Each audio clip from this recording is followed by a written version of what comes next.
Attorney, linawin ko muna, kasama ho ba kayo doon sa mga legal counsel VP Sara Duterte doon sa petisyon na inihain sa Korte Suprema kaugnay nga ng impeachment laban sa kanya? Hindi po tayo kasama doon, hindi po tayo kasama sa impeachment defense team.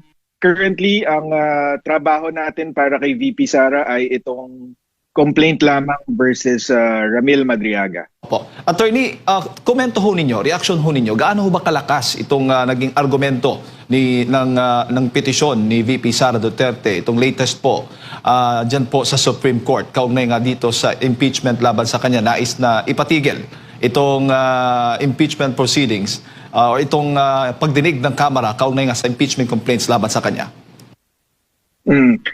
Actually, hindi ko pa nababasa yung buong petisyon, pero base lang sa observation ko doon sa Justice Committee hearings na napapanood natin, tingin ko malakas kasi yung ginagawa ngayon ng Justice Committee, naghahanap sila ng ebidensya. Ngayon pa lang, dito sa hearing stage ng Justice Committee. So nangangahulugan na yung mga complaint, walang laman na ebidensya. So hindi dapat ganoon kasi yung proseso eh. Dapat nauuna yung ebidensya bago nila susuriin kung kompleto ba ito or sapat na ba ito para matransmit sa Senate. Opo. Attorney, anong status na ho ba tayo sa impeachment process ngayon dyan po sa House of Representatives? Nasa Justice Committee siya ngayon. Na-describe na nga ito ni Congresswoman Luistro as a mini trial na itinatanggi naman ngayon ng mga kasamahan niya. Pero ang malinaw is kung ikukumpara to sa normal na kaso, parang itong preliminary investigation stage. So dito sa preliminary investigation stage, dapat sinusuri ng prosecutor or ng fiscal or in this case yung Committee on Justice kung may sapat nga na ebidensya at sapat ba yung mga aligasyon para makahanap ng probable cause. Ang ibig sabihin ng probable cause, meron nga bang mga krimen na commit at ang taong responsable ay yung isinasakdal or yung irinereklamo kung merong sapat na ebidensya. So, kung yun ang susundin natin, dapat hindi sila ngayon nang naghahanap ng ebidensya. Dapat nabigay na ito ng mga complainant. Tapos susuriin nila kung sapat na ito. Hindi ito pwedeng fishing expedition na ngayon sila magsasabpina kung ano-anong klaseng dokumento na hindi naman nabanggit doon sa mga complaint para hanapan ng ebidensya yung mga alegasyon. Hindi ganon. Hindi tamang due process yon. Inaabuso nila yung proseso. Kaya, tingin ko, malakas yung petisyon sa Supreme Court. Baga, malinaw, attorney, na dapat bago nila ito dininig, lahat ng mga ebidensya ay naisama na doon sa mga dokumentong inihain dyan sa House of Representatives bago sila maghanap ngayon. Dapat dinirekta na nga dapat yan sa Senado kung gustuin talaga nilang ilusot itong impeachment trial ni Vice President Sara. In fact, sabi nga nila, tingin nila sapat na yung numero nila para mapagbotohan to at i-transmit sa Senado. So anong ibig sabihin? Ibig sabihin, number one, pre-judge ito. So kitang-kita mo na agad na labag ito sa due process. Pangalawa, ginagamit nila itong hearings para siraan si VP Sara at para mag-fishing expedition nga, maghanap ng ebidensya para tapatan yung mga alegasyon. Tapos yun nga, inaabuso nila yung proseso. Ang problema dito sa Kamara de Representantes natin, nabokya na nga yung unang impeachment complaint. Pinagalitan na nga sila ng Supreme Court na inabuso nila yung proseso doon sa impeachment last year. Ngayon, nabigyan sila ng panibagong pagkakataon, imbis na ayusin nila yung proseso, gawin nila ng patas yung impeachment proceedings, umabuso na naman sila. So hindi mo rin hindi mo rin masasabihan itong kampo ni VP Sara, bakit kayo tumakbo na naman sa Supreme Court? Eh, kasalanan nyo yan eh. Kung inayos nyo yung proseso, eh di sana hindi na kailangan tumakbo sa Supreme Court. Pero inabuso nyo yung proseso, iniyurakan nyo yung mga karapatan ni VP Sara. So alangan namang magpa-api yan, di ba? Karapatan niya pumunta sa Supreme Court. So gawa-gawa niyan, kasalanan niya ng House Justice Committee kung bakit merong petisyon sa Supreme Court. Actually, sa katunayan, attorney, nabanggit mo na yung 2 punto na sinasabi po sa petisyon ni Vice Presidente, yung sabi mo mini trial, fishing expedition, yan po yung kini-question niya.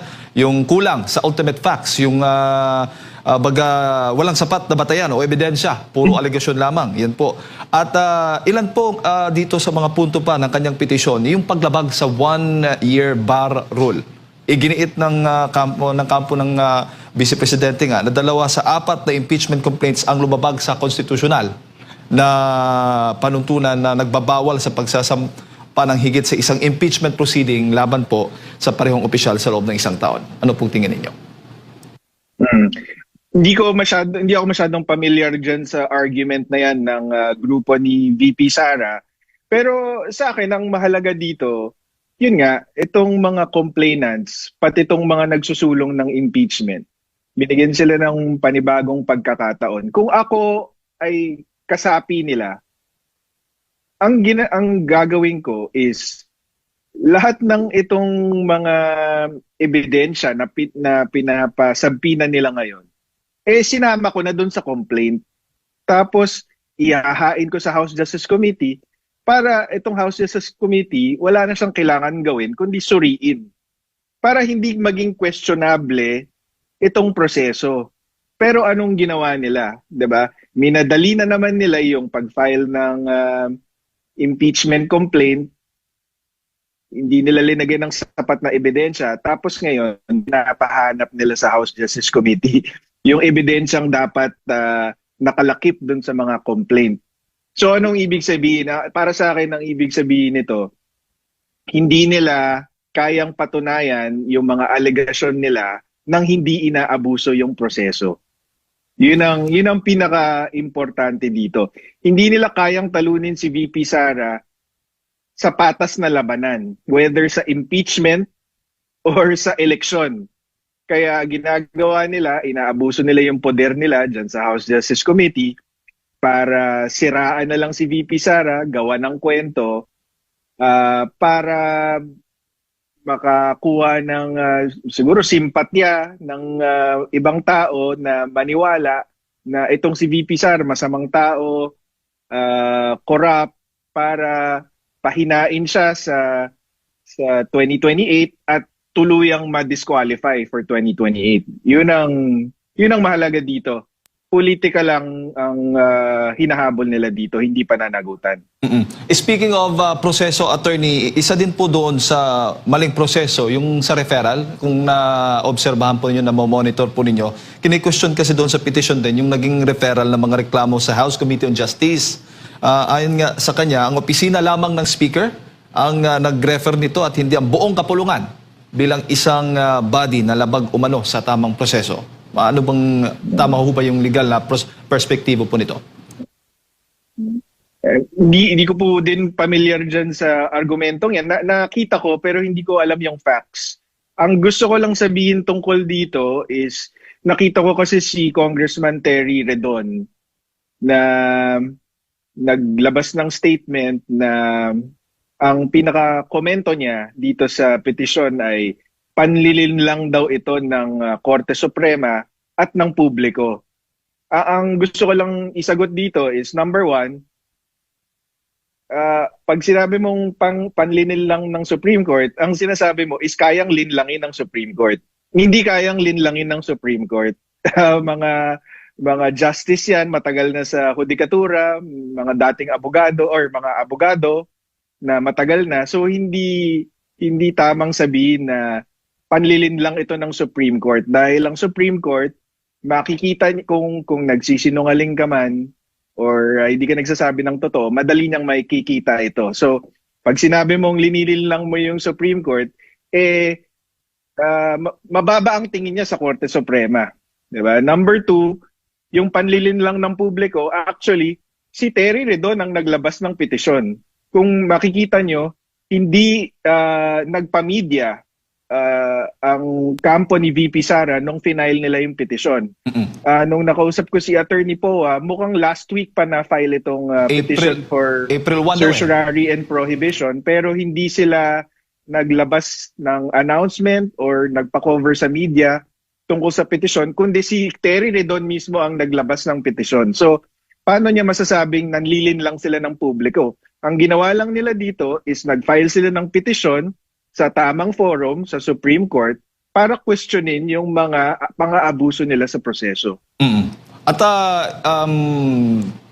tumanggi po yung Supreme Court na magkomento muna at binigyan ng 10 araw itong ang House of Representatives na magkomento doon sa petisyon ng Vice Presidente. Ano ho ba yung ipinapahiwatig nito, Attorney? Normal naman yan sa any petition, papasagutin talaga yung respondent. So dito sa kasong ito, binigyan ng 10 araw yung House of Representatives or specifically yung House Justice Committee para sagutin yung reklamo nila VP Sara.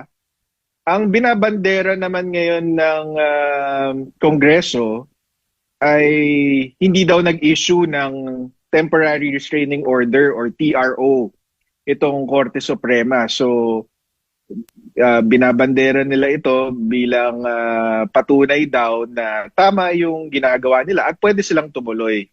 Ang komento ko lang dito, hindi nangangahulugan na hindi nag-issue ng TRO, ibig sabihin legal na yung ginagawa nila. 'Di ba? Maaari na hindi man mag-issue ng TRO ang Korte Suprema, pero sa dulo i-void niya lahat ng proceedings. So itong sabi nila na see you on April 14, tuloy ang hearing. Sige, ituloy niyo yan, pero hindi nangangahulugan na nasa tama kayo. Kasi at the end of the day, kapag sinuri, ang palagay ko is ma-void yung proceedings laban kay VP Sara. Bago ko ipasa kay partner attorney, mas magandang gawin siguro ng Kamara o ng House Committee on Justice, attorney, sa inyo pong tingin, wag mo nang ituloy. Dapat hintayin mo na yung magiging desisyon ng Supreme Court. Possible ba yon?